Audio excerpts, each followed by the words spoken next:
So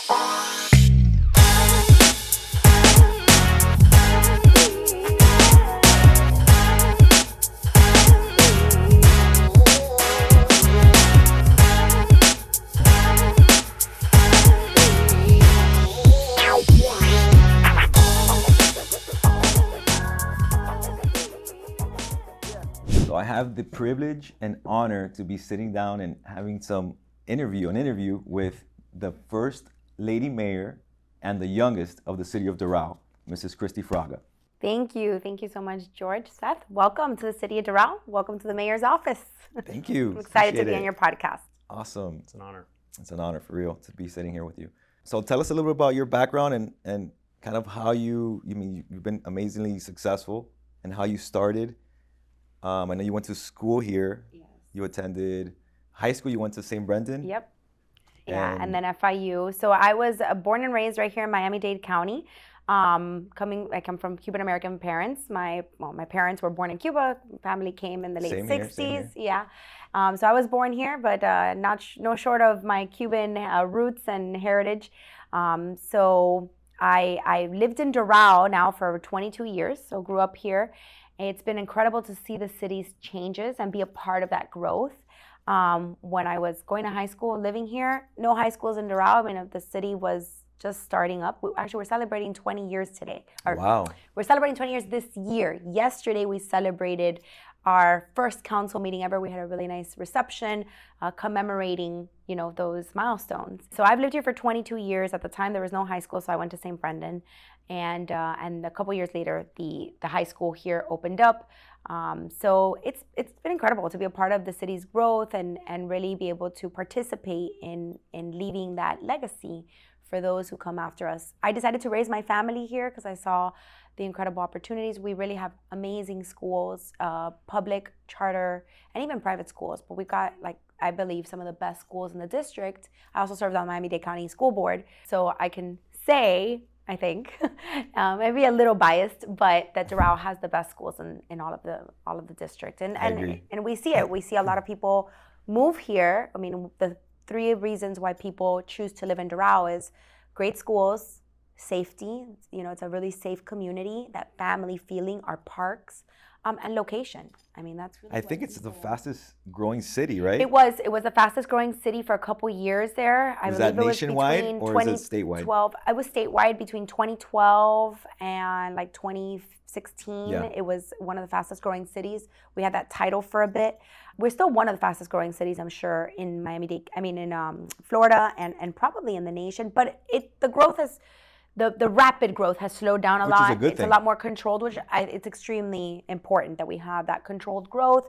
And what we are seeing now a little bit more is that redevelopment.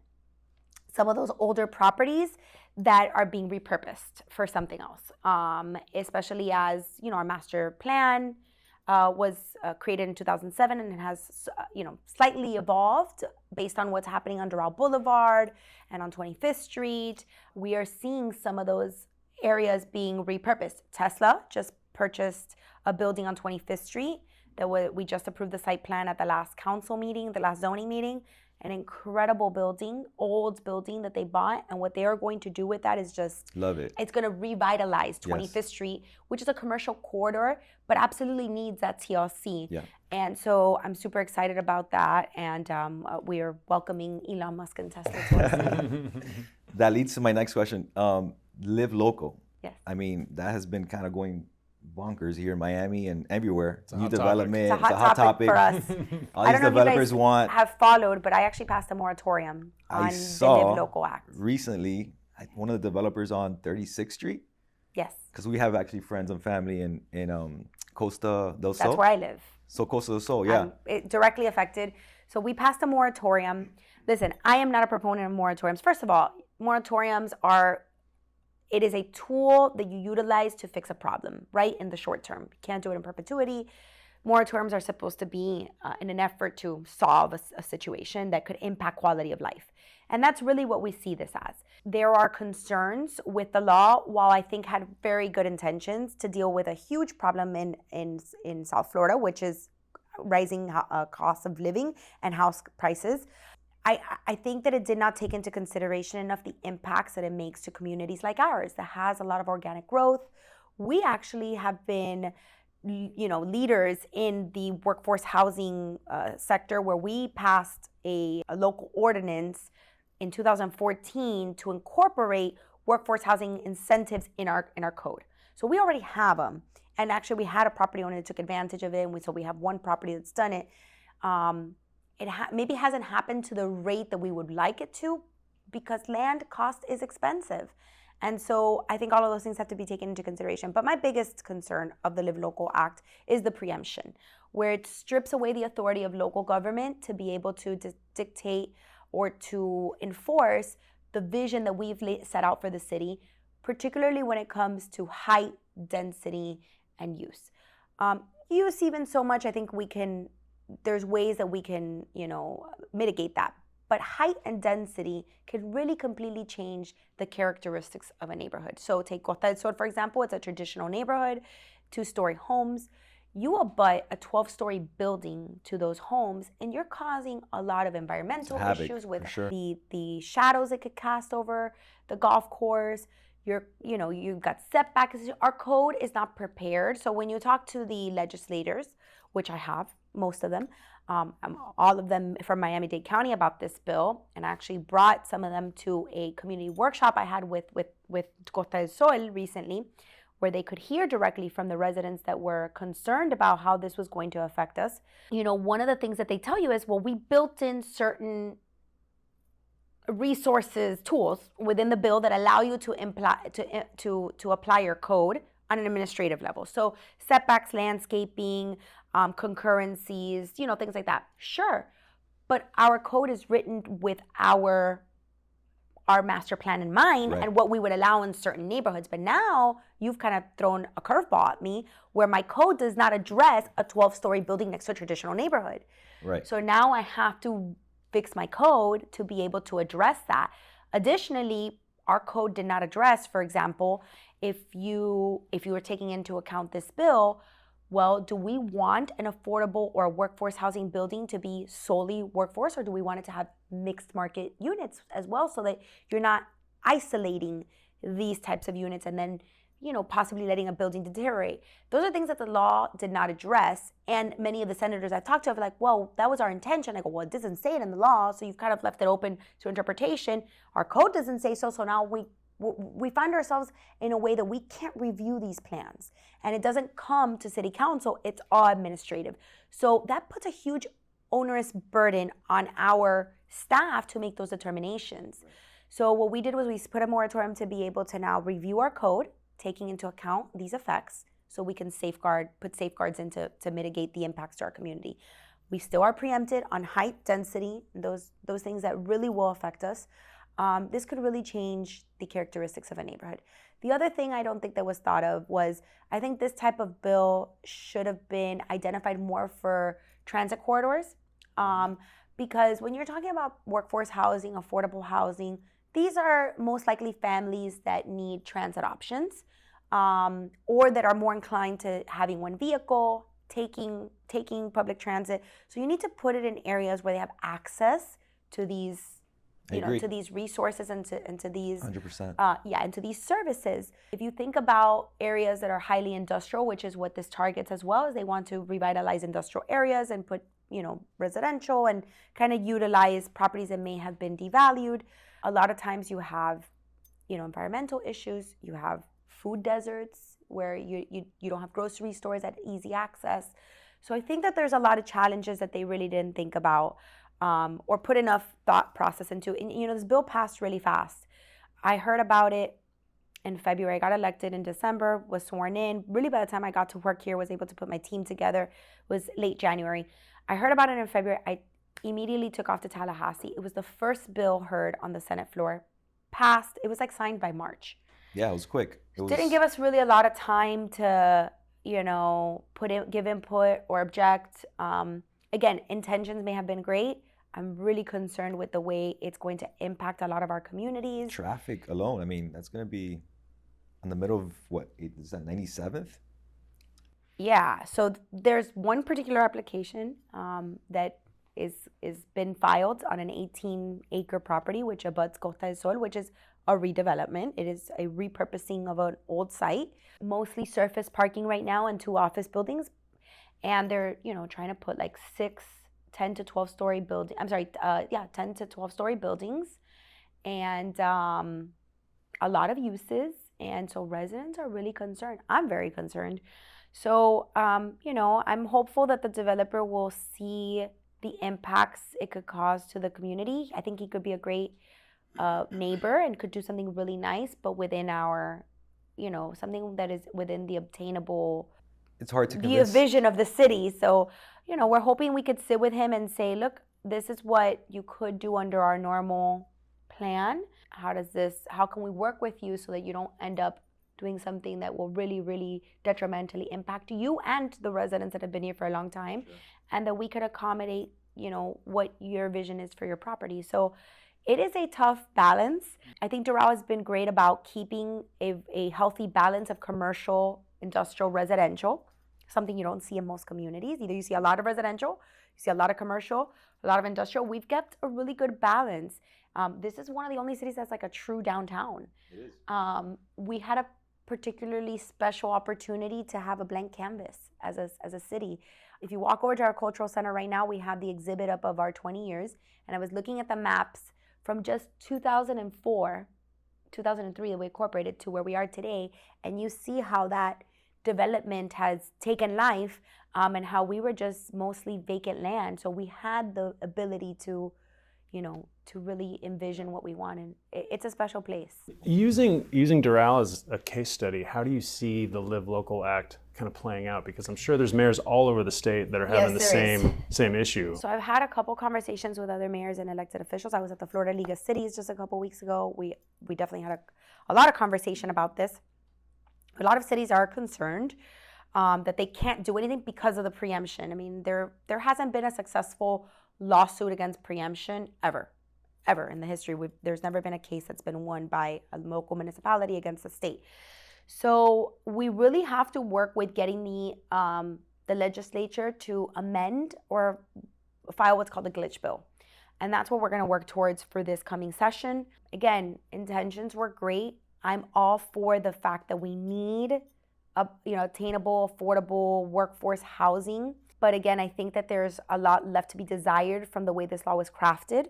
I think that there's a lot of ambiguous language that can be clarified, so that it's more doable, not just for the cities to enforce, but also for even the developers to take real advantage of. Land in South Florida is very, very expensive. By actually even doing this, you've probably duplicated the value of maybe some of these industrial properties where they envisioned for this to happen. And so now, how do you really make the financing work? So with 40% workforce housing, by the way, the AMI at 30% also, it's like in Doral, for example, it's like $89,000. I mean, that's a really high salary. So you're talking about, I don't know, $2,500 for a 1-bedroom unit. That's still, to me, that still sounds extremely unaffordable. That's market. Unaffordable. So those are things that I think they have to reevaluate and look at. I'm going to spend a lot of time in Tallahassee this year, not just for this law, but I think home rule and preemption is a big concern for local municipalities. And I think home rule has been under attack for a while, and that's what we just want to make sure that legislators are not legislating from Tallahassee, that we work together to get what was best for our communities. 'Cause at the end of the day, we represent the same people. So we don't want the legislator in Tallahassee to remember that their people are here. Mm-hmm. I mean, not to put you on the spot, but affordable housing is one of the hottest topics in the nation. And Greater Miami just got listed as the most unaffordable housing market in the country. Yeah. If you were writing that bill, what do you see as a solution? So first thing is, I would look at transient-oriented quarters, and that's where I would focus on, right? There's a lot of opportunity there in Miami-Dade County. Again, I would clarify language. You have to be careful how you impact these traditional neighborhoods. And again, you don't want to be incentivizing these buildings going up in areas that could cause other implications to these families, like areas where enough again, Grocery supermarkets stores, yeah. haven't been built and stuff, because now how are you getting accessible needs to these families? So, I'm by no means a planning expert. I think I would bring planners to the table for sure to have a discussion about it. But to me, what makes most sense is identify the corridors for or have categories that it should Right. fall under. I agree. No doubt, housing in Miami-Dade County has become very expensive, and it needs to be addressed. I think the county has done quite a bit too, and has a lot of incentives right now for developers, and it's more handled on a local level. So maybe the state wants to just, bring some of that money down, fund it down, and allow the local governments to minister how we incentivize developers to do this by giving them local It makes sense. I credits think and it things. should be handled by the Right, like let it trickle down, and because sometimes they're controlling this fund, and it's a distance way of legislating and exerting authority, and I don't think they necessarily understand what happens in every single community. It's hard to.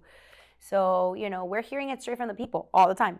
No, I agree. So I mean, it's that we're the closest, people to the local community. So, and again, it's not to bad talk the legislature. I really think it was a good intention, and I've had this conversation with the legislators, and the senator that which is actually a dear friend that moved this forward. I just said, I just don't think that enough thought process and intention was really put into the bill, and that's what I want to help you fix. Yeah, I mean, it seems like they did the best they could, because each city is so different in Florida. You can't compare. But that's the problem. You can't blanket. You Right. can't throw a blanket all cities over are different. So over the state of Florida, when you have different growth needs, and you have different growth rates, and you have different challenges in each community. yeah, you can't And compare so it's Doral with really- Coconut Grove. Absolutely not. You cannot do a blanket bill like that. And that's why I think it was rushed a bit, because it was the biggest issue they wanted to tackle, and it was highly praised.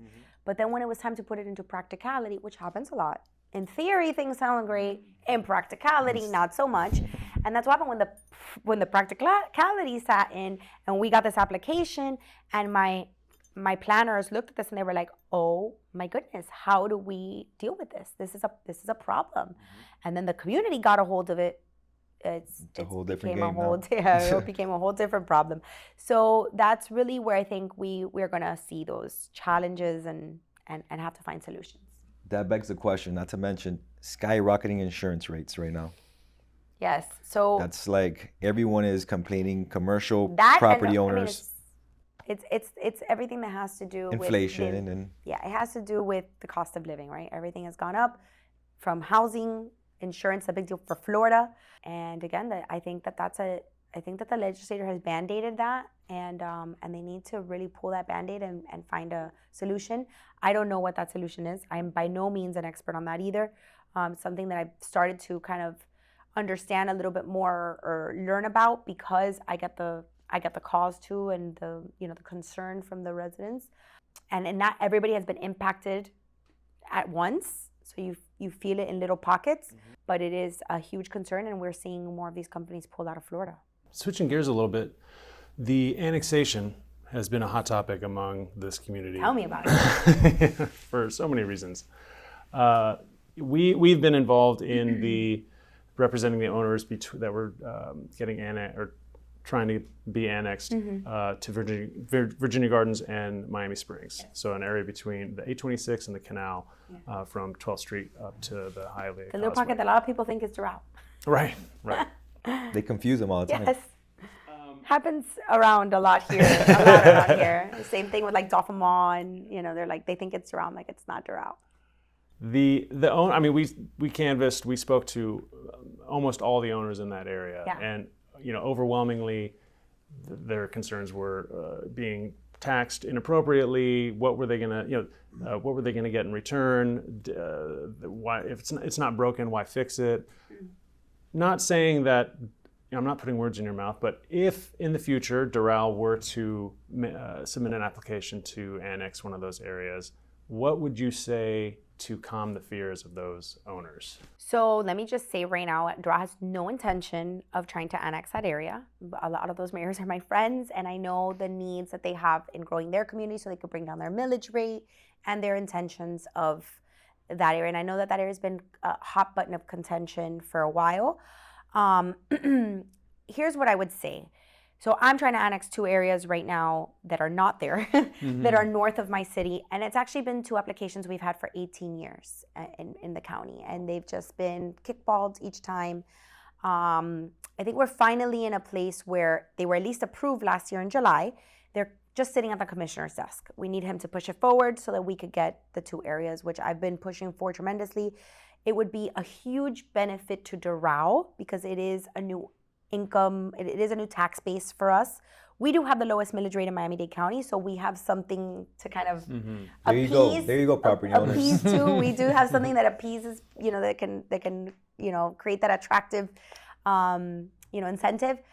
But I think also you have to prove that you could provide a better service, right? And I think Doral's done that really well. We've proven that we provide a service to our business owners. First of all, we will come in and invest in that area, make sure that the streets are up to code, that they are, that you have got good drainage. That's our job, right? To come in and provide that service. Police, security, that is like huge.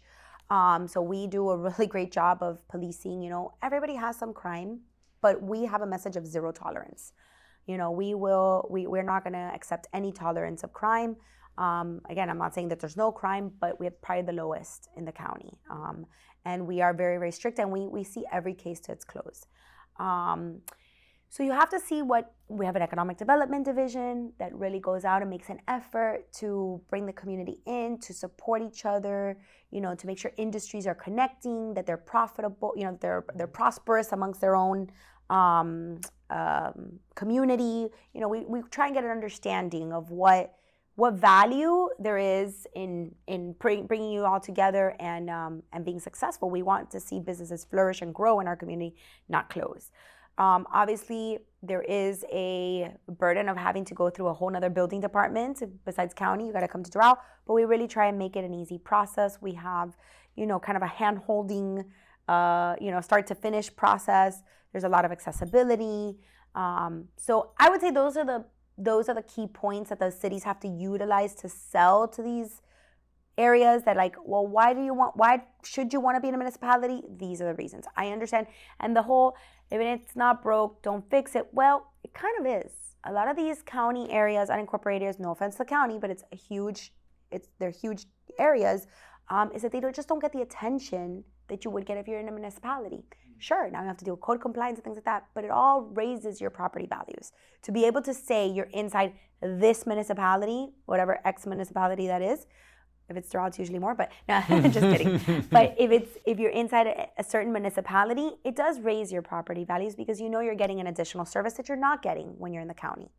And again, no offense to the county, it is just a bigger entity and harder to provide that more day-to-day service. As much as they try, it's very difficult. So with the cities, you're getting a little bit more of that specialized service. So I would say that's what the cities need to do to be more attractive. I know all of those cities you mentioned have a higher millage rate, but one of the ways they can lower their millage rate is by annexing and expanding, because they have to create a new revenue. You have to create a new revenue, or they have to increase their revenue. And you don't want to do that by raising your taxes. That's a no-no. So you have to find new ways to create revenue. I'm looking at it right now in our city because that is probably one of my greatest challenges, because we are the lowest tax millage rate in the county. We are our hands are very much tied at how much we can grow as a city. And private development is always going to go faster than the public sector. So my greatest challenge is continue to keep up with our level of service without raising taxes if I don't find new revenue sources. Now, sure, we've had property value increase, so it's made up for some of that. But what happens is a lot of time when people see that value go up, and even if we keep the millage rate go at the same, where we are bringing in more income into the city to be able to put it into the services. People don't realize that, and they're like, well, I want my taxes to go down so that it stays, so I'm paying the same. Well, that's impossible for us to continue to go down and keep up the level of service. And when I usually explain it to people and I say, okay, so you got to look at the city's tax rate, because when you look at your full bill, there's lots of things you're paying there. Mostly the biggest is school board and the county, but there's a lot of other, rates that you're paying in their millages. The cities is a very small amount. So the average home in Doral at, let's say, assessed value of $350,000 is paying about $400 to the City of Doral. If I told you that I could reduce your taxes by $40 a year, which means I go down to the rollback rate, I reduce your taxes by $40 a year for the city only, but that means I can't hire more police officers, or I can't upgrade my parks, my playgrounds in the parks. I can't add shading. I can't do more programming for special needs. I can't do more programming for Silver Club. I can't buy more trolleys. I can't enhance or provide these services. I can't continue to invest in stormwater upgrades. If I tell you that for $40 a year, what would you prefer? Most people tell me, to be quite frank, is no, charge me $40 more on top of those $40, because they want all those things. When you put it into that perspective, now, I'm not saying $40 is not a lot for a family. It could be a lot of money for a family in a full year, but that is the city's job, is to go and sell to these property owners is, why do you really want to be in a city, or why should you really want to be in a city? It's because you're going to get XYZ service. So it's a challenge. In our case, every annexation area that we've surveyed is willing to come into Doral. They want to be in Doral. They understand that it'll increase their property values, that they're going to get the service, that we're going to come in and invest into the area. So we've never had a negative survey for the areas that we've annexed. We're just waiting for that final stamp of approval, and we're willing to pay the mitigation to the county, which will cost us, like $2 million a year for 4 years. So, but in perpetuity, it makes sense for us as a city to have those areas and to create that revenue stream. So, you walk a really fine line between the growth of the city and then all the headaches that growth can bring. Yeah. How do you think about balancing those two things? When you have growth, it's great, economic prosperity, but then the bureaucratic process suffers and permitting takes longer, and that's our job. We've got to make cities more efficient, and I think that's really an advantage I have as an entrepreneur. I've owned my own businesses. That's what I've always done, and I've built businesses from literally a shell. So I've done what these business owners are doing. Built businesses from a shell to running it for 5-6 years, packaged it, sold it. And so I look at it through their eyes. I do. And so I think that's a huge advantage. And what we're trying to streamline here is that efficiency is important. Time is money for these business owners. So we need to be better about, while it's there, government will always have some bureaucratic process, because it's just part of, it's kind of what protects you and what protects us. Right. It is what it is. There is ways to create efficiencies, and it's our job to do that and to find the flaws. And we need the help of the business community to do that too, because we're not always going to have the answers. So I make myself super available to business owners, as I do to our residents, that if you're having an issue, let me know. Sometimes I may not know. And if I can help find a solution, or find where a gap in our process is, we will try and make it better. It won't always be the outcome that maybe someone wants, but we definitely have to be better at how we do that, at how we do our job. So it sounds like because of your entrepreneurial background, you know how to solve problems, you know what it takes to navigate all the opposite forces that are pulling you, and practically speaking, let's say in the next 10 years, this leads into another question. Where do you see Doral in the next 10 years? Looking forward, looking to a crystal ball, what is your vision for? It's such a hard question for me every time someone says it, because I think, so Doral, like I said, we're 20 years. So I think we've kind of like come to a place where it's like our growth, it's not like 10 years ago where I could say, well, we're going to build up these parks, and I see it having, an amphitheater and a culture. We've done all that. So what I would like to say is, I think it's important to continue to have controlled growth, right? We're gonna see some of those areas redeveloped and repurposed. So it's important to make sure that those repurposing is meeting the needs of our community. So one of the things I've talked about a lot, I talked about it during the campaign, is we have an aging community and we have no senior living, zero in our city. And so it's one of the things that I think that we need to find and incentivize building as well, because these seniors, and we're such a family-oriented community, we see so many generations here, right? And they want to stay here. They want to stay close. They don't want to have to go elsewhere. And so I think that that's something we need to look at. So we need to identify those needs, make sure that we're planning for those needs as we grow. For me, it's more about what is the identity of Doral? What do we want to be known for, right? And so that's what I'm trying to solve right now, and that's kind of like what I'm trying to frame is what is Doral's identity. I definitely want to be known for our cultural diversity, because I think that's like a given. We now have a cultural center. We're gonna have a beautiful amphitheater. So like it's coming out beautiful, by the way. Yes, thank you. We should be known as that like cultural hub in Miami-Dade County or the west part of Miami-Dade County. Sports is a big deal here. So, we should be recognized for those talents that we have. So I think more than just where I see Doral going, I think Doral's pretty established as far as our major developments. To me, it's more about what is Doral's identity going to be? What will we be known for? And I think that'll also be kind of our legacy.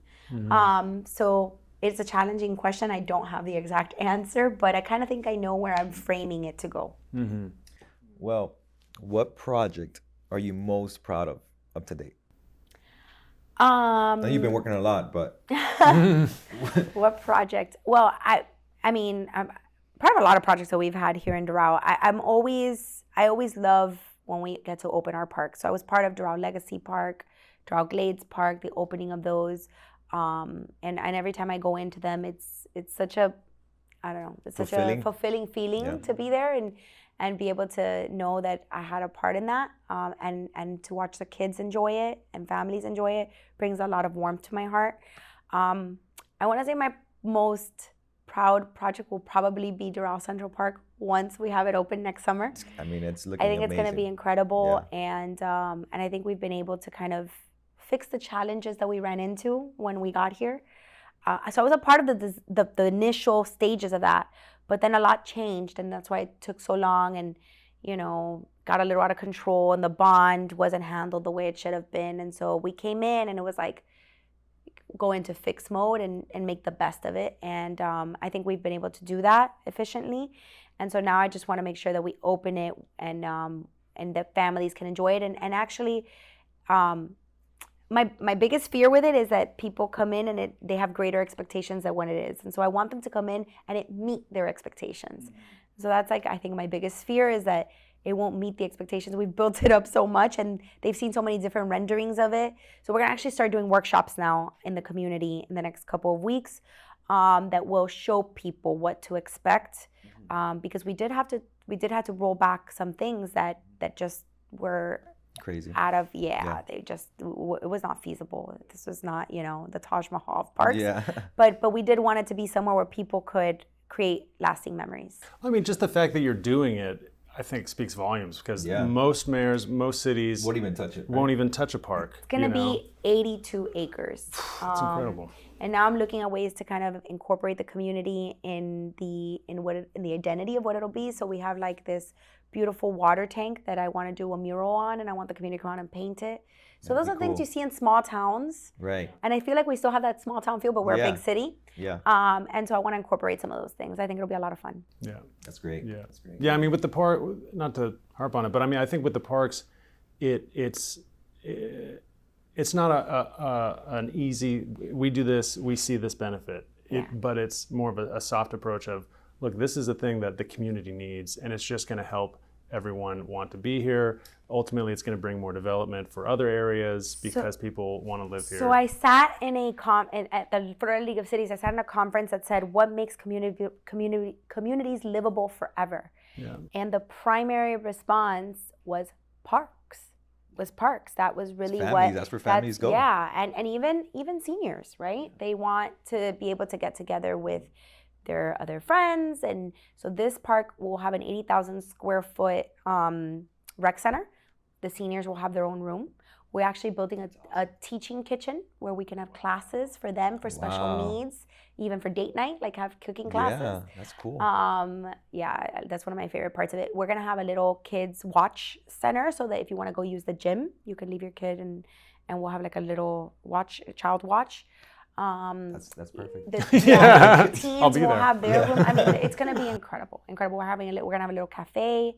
I mean, I think that we're gonna have a full aquatic center with an Olympic-sized swimming pool to hold meets. Wow. Yeah, and then an aquatic area with like a slide and a little kids park where you could rent for parties and things like that. So, I think that those are the important services and assets in a community that make it livable forever. Yeah, couldn't agree more. Yeah. That's awesome. So, I mean, a little bit of encouragement here for our young viewers. Yes. What would you say to a young teenager that wants to follow after your footsteps? Get off social media. It'll get you in trouble. Yeah. No, social media didn't exist when I was I know, at that. It's crazy these crazy. days. I mean, I see. I always get in trouble when I say this, but I see parents that create like profiles for their kids. Oh, that's horrible. And if you guys are one of those, I'm sorry. No.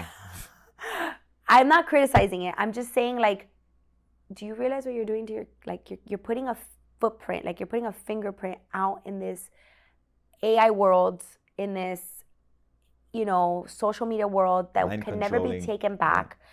Listen, there's so much.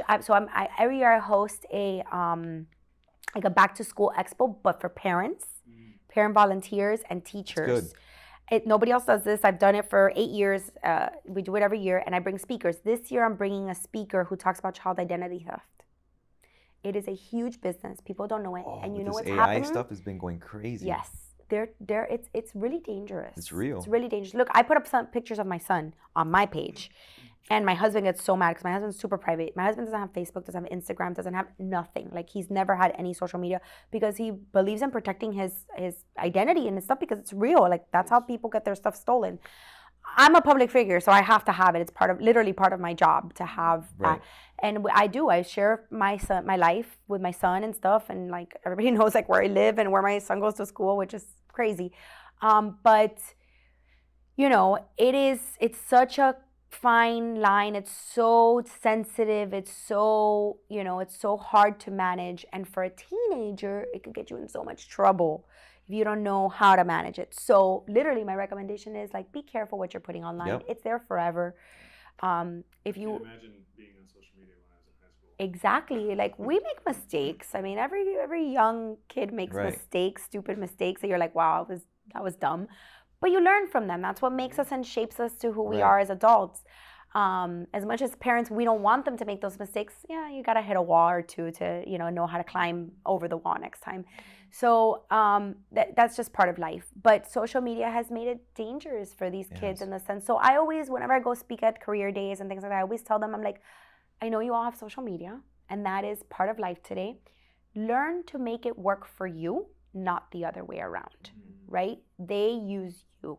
You don't want that. You want to use it.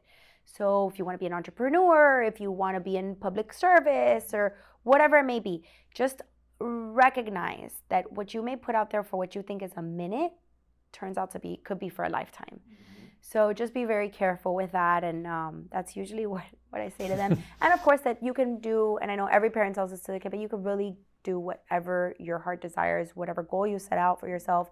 It's about determination, dedication, and consistency. Yep. And that's what ultimately gets you to your goals.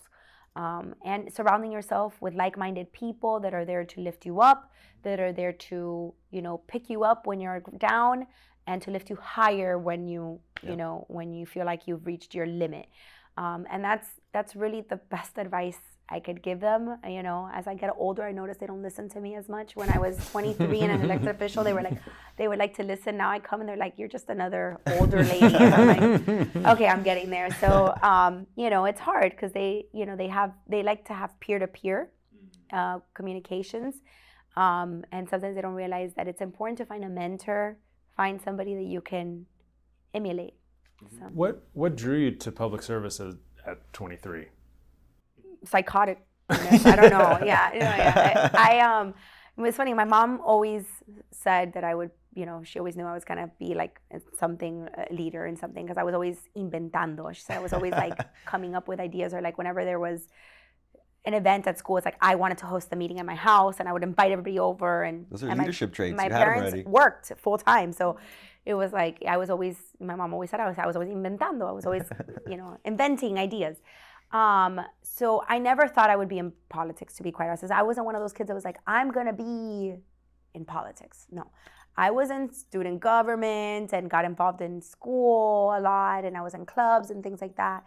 But this was all by accident. I've always had my own company. And so I got involved in an area of the city, the Finger Lakes. You guys know about the Finger Lakes area. That area floods a lot. Those streets are private. Right. They're not up to code. They're private roads. And so I managed a building there on that street, and took the initiative of trying to create an association of the street to turn it over to the city. So I started coming to meetings and getting involved with public works. And at the time there was what was called the Core District Steering Committee, which was supposed to provide a plan to the city on how to deal with a lot of these private roads, like the Tile District area. That's where I manage my properties. Okay, and the Finger Lakes. We still haven't found a solution. No, we do have a solution. The problem like a is river on one of those. we do know what the solution is. There's 3 ways you could fix this. The problem is we haven't been able to get the buy-in of the owners. Right? One owner has one half of the street. Correct. And what you need to do is you have to create an association of the street, which is what I tried to do. You have to get an association going. They have to manage it. Then they have to get a certain percentage to decide to basically create a special taxing district so that the city could float the bond, could fix it. We can't take those streets in the conditions they're in, and it's unfair for the city to pay for them and all the taxpayers to handle that burden. And you're talking about probably more, $10 million per street at this point. And so it's a huge burden for the city, and we can't do it. But we will take them over once they are up to code. The other problem we ran into is that a lot of those owners have parking across the street. And for us to be able to come to code, we have to expand the street, and we have to take over some of that parking, and you would only be able to do parallel parking. So a lot of these buildings would lose a lot of parking. So a lot of owners didn't want to do this. Right. That's how I got involved in the city. And then I had a bunch of residents and business owners, I lived in the city, saying, why don't you run for office? There's an election coming up. You've got a lot of will and drive, and you're young, and people listen to you, and you've got great ideas. And so I went home to my husband, and I was like, ha, ha, ha, they're saying I should run for office. And my husband's like, you should. And I was like, are you crazy? And he's like, no, I'm serious. And that's all it took. Wow. 2 weeks later, I was filing to run for office and knocked on over 5,000 doors. I was the least funded candidate. I think I had like $16,000. My opponents had like triple what I had. Yeah. But we knocked on a lot of doors. The community really came out and believed in a young girl with a vision. And here I am today. That's awesome. And then I really built a very strong relationship with the community, right? I really took it upon myself to, be at everything and listen and keep my promises and, not overcommit and underdeliver. I always made sure to undercommit and overdeliver, and just do it differently. And I think we're seeing a new generation of leaders that are wanting to do public service differently. And so I fell in love with it. I found a passion I didn't know I had, and that's why I think it's easy for me in a sense. Like, it's not easy, I shouldn't say that. I have really hard days, but it's easy to do because I love it, and it's a passion that I didn't know existed in me, and I'm super grateful to have the opportunity to do something I love, and it's thanks to the residents of this incredible community. Do you have aspirations that reach higher than the mayor's office? I don't know. I don't know. Right now, I'm very focused on our city and on my commitment to this community and to what I can do to make it a better place than I found it. I want to leave it a better place than how I found it, and I think we're on our way to doing that. We have a great team. I'm very, very grateful for the team that we have here, from the staff and administration to the elected body. And so we'll see what happens. Politics, what I've learned, is all about timing too, right? I didn't think I was going to be in this seat right now at this time. So it's really all about timing and where the people feel that you should go, and also where you see the needs to be. So we shall see. It's been great.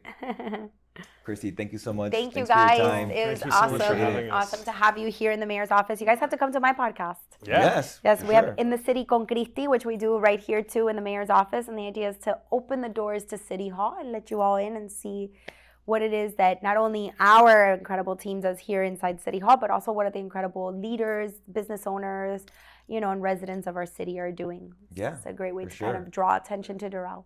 Great. Absolutely. Welcome anytime. Thank you. Well, there you have it, guys. Christi Fraga, Mayor of Doral. Thank you. Stay tuned.